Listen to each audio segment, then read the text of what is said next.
See how much fun we have with a raccoon in charge? This is my park, and you're my dinner. Avoid being eaten! Whoa, whoa.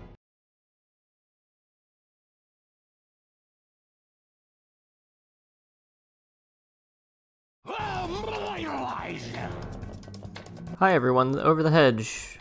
Tim is me. This is Over the Hedge. I'm getting chased by a dog. In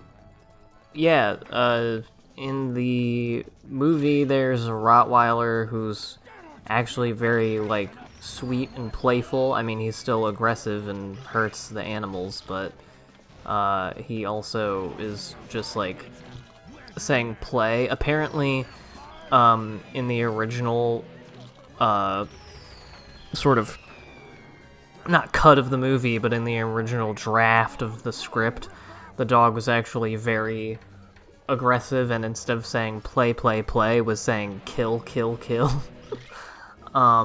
Which they, I guess, nixed because it's a little bit dark for a children's film. Anyway, you're gonna be seeing me do this part, which luckily is quite short. You're gonna be seeing me do it twice, because I did not get the survive with 80% health objective because I'm a dumbass, and I also didn't get this hat, which was the thing I was actually worried about not having. But yeah, this is a very, very short level, as you can see, just on your way out through the maintenance room of the shooting gallery. Somehow we are going to steal a popcorn machine and transport it all the way back to the woods. Didn't we need to take a train to get here? Whatever, I got it. As this game goes on, and I remember how many of the secondary goals are, like, unnecessarily annoying to get, and would probably take multiple tries of entire levels to get, the more I am considering reneging on my suggestion to make this an all-objectives run of this game. I would like to, because I feel like, if I'm gonna be playing through these games and I don't even have, like, a fun, like, gimmick or challenge or, like, a skill or whatever that I'm showing off, I should at least just, like, beat the whole game, like, not just finish it, but just, like, get everything, so it can at least be just not, like, okay, I'm just gonna play this game until the story's over and I'm bored of it.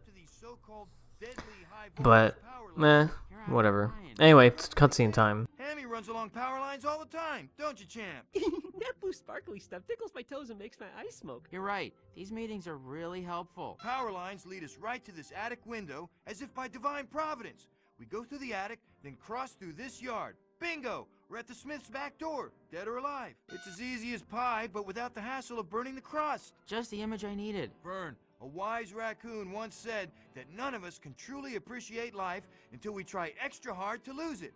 I'd tell you what happened to him, but it's a sad story. Okay, we ready? Let's go!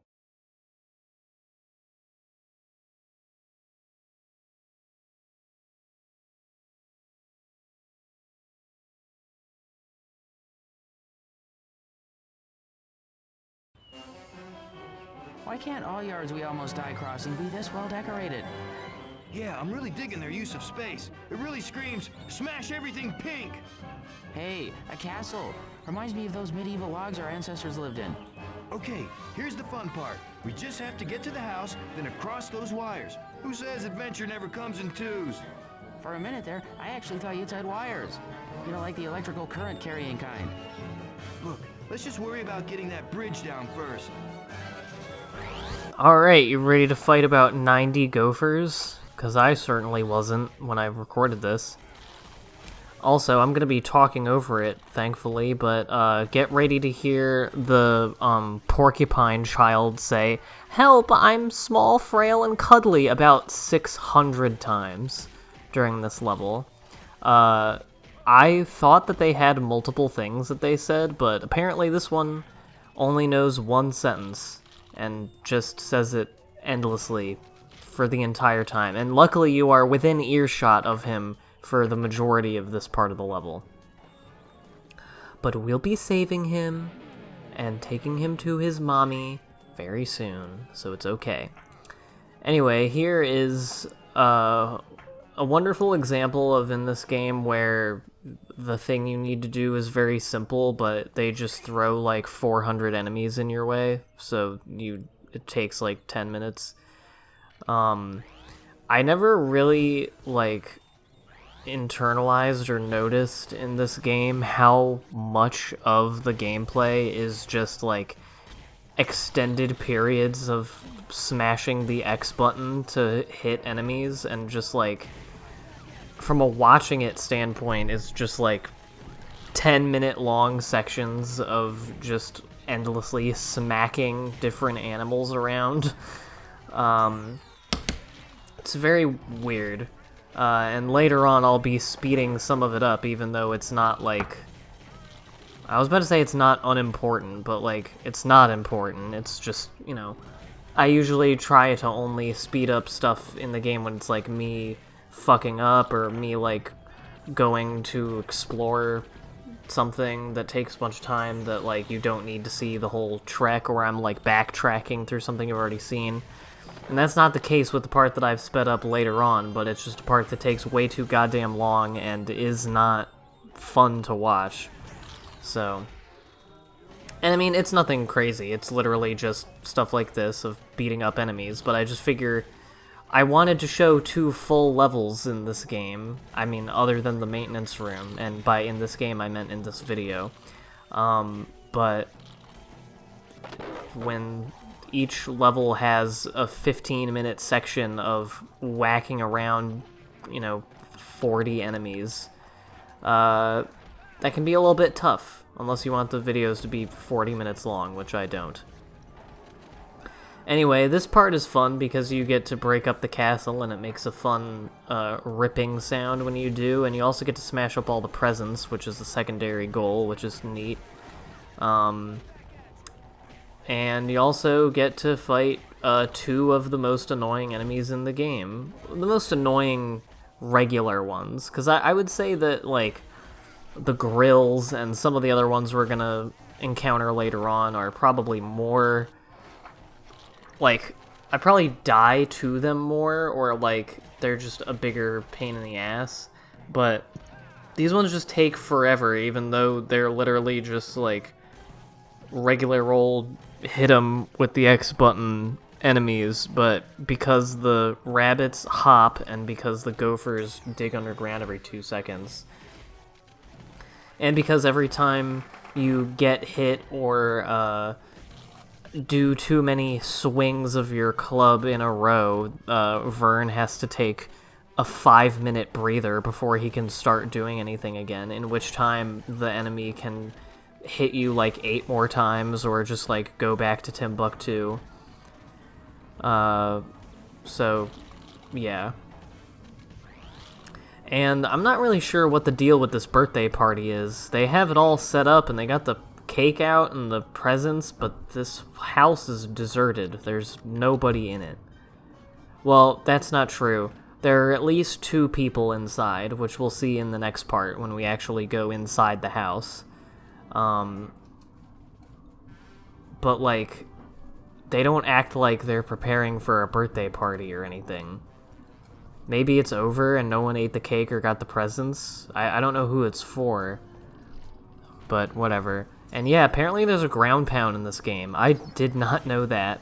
Maybe I never unlocked it. I'm not sure what I did to do it. Usually the unlockables is just like every certain number of missions. I want to say it's every 10 missions you unlock either a mini game or a move, or like, I don't know, some other extra bullshit.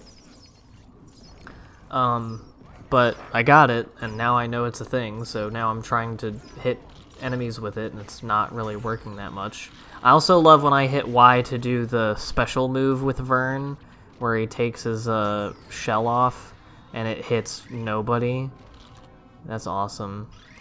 Also, I believe this was the part, one of a couple of parts in this session of playing this game, where I was it looks like I'm just standing and doing nothing in the middle of a bunch of enemies because I was pressing and holding Y to do the special move and just wasn't doing it. I'm not sure why. Yeah, he's gonna tell us that he's small, frail, and cuddly about 90 times while we're all walking around him. You can save him while the gophers are still around, I think, but I wanted to just get rid of all of them to be sure, but as I've already said, you know, killing 2 gophers takes about 15 minutes.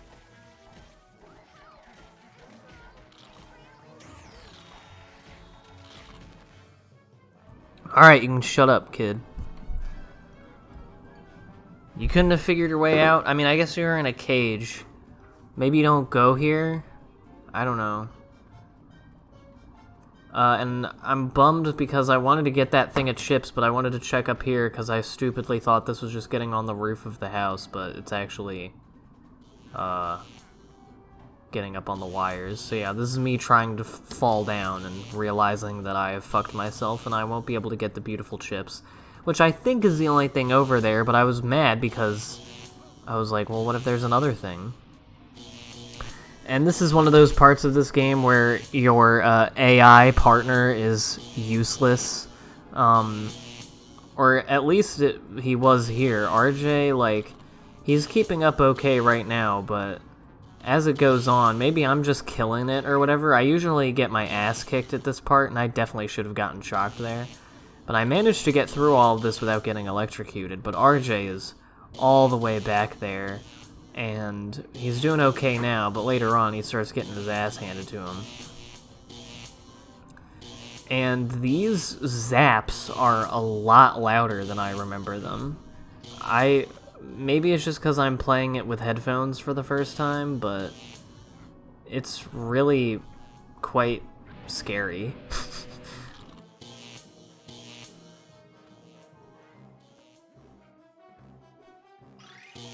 Oh, so, by the way, in the last video I mentioned, the dearth of, video games based, like, full console games based on movies and specifically children's films of the last 10 years compared to the 2000s and the 90s. And I asked if anyone had any ideas of movies, and in particular, like, animated films like this one, that, could have made good video game adaptations in the 2010s, and there were 3 in particular, weirdly all from the same year, which is 2016, that one commenter said, which I do think would be pretty good, and that is Moana, Kubo and the Two Strings, and Zootopia. Zootopia and Moana are probably the ones that are the most likely to actually get one. I mean, I guess not at this point, but I'm saying, of those 3, I could see them making those 2 more than Kubo. Because Kubo was for, I mean, Coraline was in 2009, that's the same studio, and the Coraline game, first of all, is not very good, and that's 2009, and that's really when, like, for the most part, like, frequent game adaptations of popular animated movies and popular releases were, like, on the way out. Like, I remember there was a Cloudy with a Chance of Meatballs video game that year, but, like, nobody played it, or at least not anybody that I know about. I've never seen gameplay from it. I don't even know what kind of game it is. And the trailer for the game just had, like, moments in the game that were parts in the movie. And, like, 2008 had a few, like, Kung Fu Panda, which is, I remember being a pretty good game. I rented it from Blockbuster, and I actually finished it, which, you know, holy crap. But I rented it from Blockbuster when it came out, because I like that movie, and, it was pretty good, although my copy of it did this really weird glitch like 3 or 4 times. I was playing it on the PS2 where a new level would start and Poe would just be running in a circle without me doing anything, and I couldn't do anything about it. Like, it wouldn't let me pause or do anything, and I just had to shut off the fucking PS2, which made me very nervous. But yeah, that was a pretty decent game. DreamWorks in general, like, it's so weird. I think, like, Pixar in the 2000s kind of owned DreamWorks in terms of quality animated movies, but DreamWorks, I think, got the upper hand with video game adaptations of those movies, because, like, I don't know, I haven't played the Incredibles game, not Rise of the Underminer, which I do think is pretty good, but just the one based on the movie. I only played it once, and I remember it being good, but I wasn't good at it, so I didn't get very far in it, so I don't have many opinions on it. And then, like, the Finding Nemo game is okay. I've never played the Monsters, Inc. game. I played the Finding Nemo PC game more than the console one, but that one you can beat in, like, 45 minutes. And then the Shark Tale video game sucks, but the movie sucks too, so that's fine. Both Shrek games, actually all three, I've played and completed the Shrek, Shrek 2, and Shrek the Third games, and I think they're all pretty good. I think the third is probably the worst one, but they all, you know, they're all just sort of regular old action-adventure platformers that scratch a lot of game itches for me. The B-movie game is good. I think I remember liking the Flushed Away game, but again, not getting very far in it. I like this game. I like the Madagascar game. I played the second Madagascar game, and I remember beating it. I don't remember much about it. I remember there's a part where you drive a Jeep around as the penguins. That was neat. And I'm trying to think of other ones. I think those are the main ones. But yeah, that's a pretty good selection of movie. And then, okay, so Pixar does have some really good ones. Like, when they do have a good video game, it's usually actually very good. And the two that come to mind are the Cars and Ratatouille video games. I prefer the Ratatouille game because it's just a kind of game I prefer. But Cars, from what I've heard, like, the Cars video game and even some of the other Cars games, like Cars 2 and Major National, apparently are fairly well regarded among fans of racing games who actually, like, actively play a lot of them.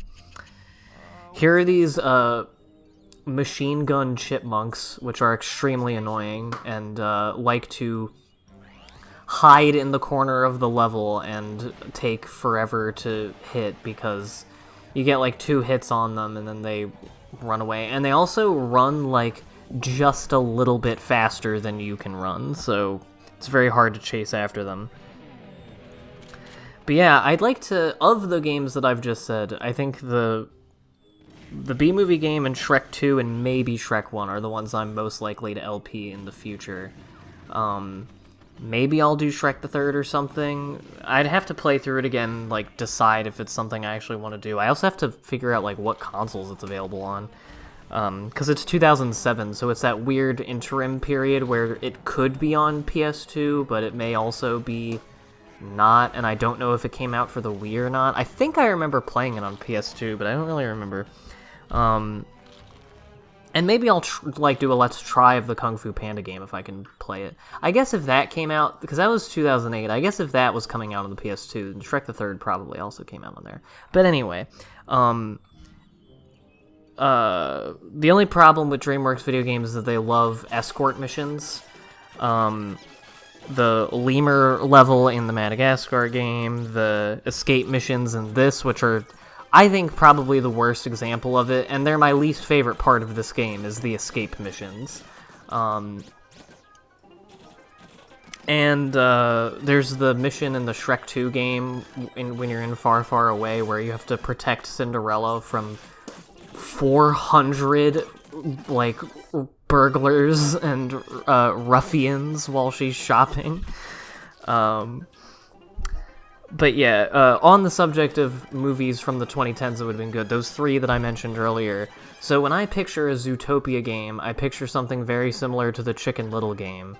Probably because, I mean, it's another Disney Animation Studios movie that is, like, in an anthropomorphic animal town. That reminds me of Chicken Little in a lot of ways, just more high-res and a better designed and a better movie. And yeah, I would just imagine that being like a pretty short, regular old collect-a-thon platformer. The Moana game, I would imagine something more like an action-adventure platformer with some sailing sections a la Wind Waker. And just in general, I imagine something vaguely Zelda-like. Maybe a little bit more platforming heavy, I don't know. I'm trying to think of, like... Because I know there are franchises where it's like Zelda, but it's a little more heavy on platforming rather than puzzles, and like combat stuff. That's what I think Moana would be. And then Kubo is, like I said, the least likely one, but the video game version of that I would want to see the most would probably be like an action RPG. And that movie is sick, by the way, if you haven't seen Kubo and the Two Strings.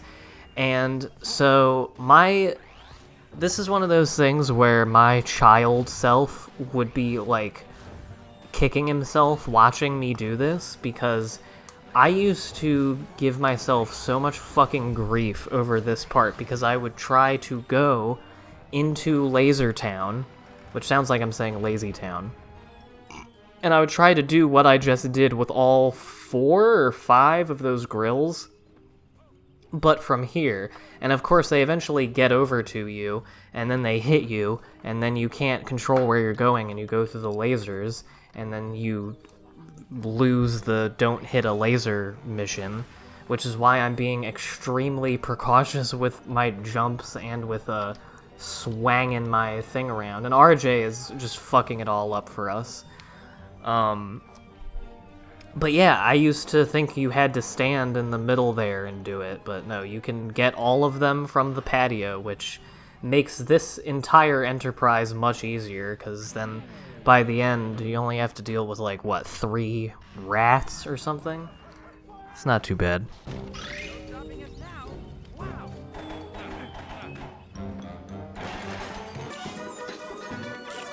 Anyway, yeah, speeding the rest of this up, because it's just fighting rats, and taking a lot longer because I don't want to accidentally swing into the lasers, and then I was jumping around the lasers to see if there was anything else that I needed to collect or whatever, and there wasn't. Probably could have just cut this out entirely, but you should see the nothing. Anyway, next time we'll be going into the Smith house and taking all of their food, so I'll see you then for that.